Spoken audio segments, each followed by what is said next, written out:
Have you ever felt like someone was subtly influencing your decisions without you even realizing it?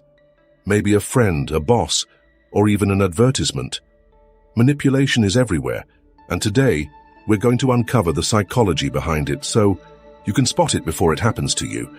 Welcome to my channel where we dive deep into the hidden truths of human behavior.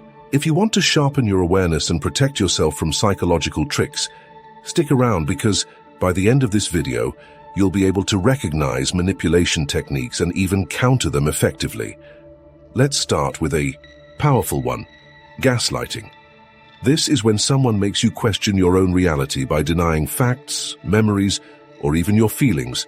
For example, have you ever confronted someone about something they said, and they responded with, "I never said that"? You must be imagining things. That's gaslighting. It erodes your confidence and makes you dependent on the manipulator for validation. The best way to counter it? Keep records of conversations, trust your intuition, and set firm boundaries.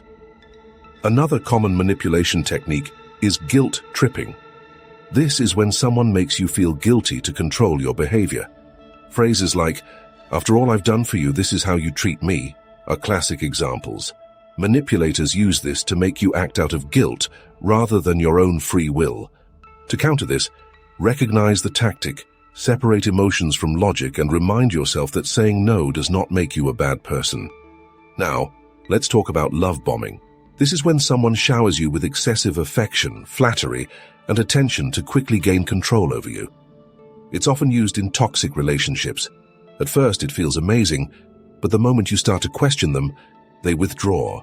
That affection, leaving you confused and craving their approval. The key to handling love bombing? Take things slow and watch for inconsistencies in their behavior. Ever heard of the foot in the door technique?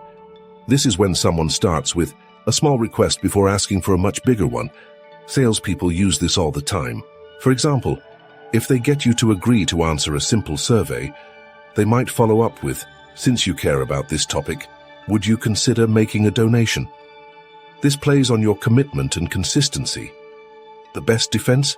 Be mindful of your agreements and don't be afraid to say no to bigger requests, even if you said yes to something small.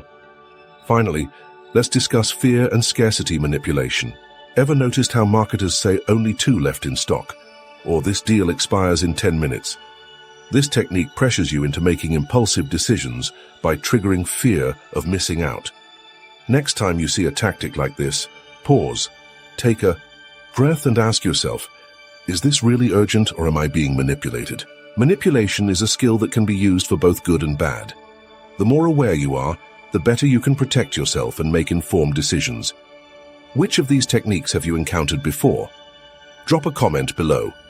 And if you found this video useful, give it a like, subscribe, and hit the bell icon so you don't miss our next deep dive into psychology. Stay aware, stay empowered, and I'll see you in the next video.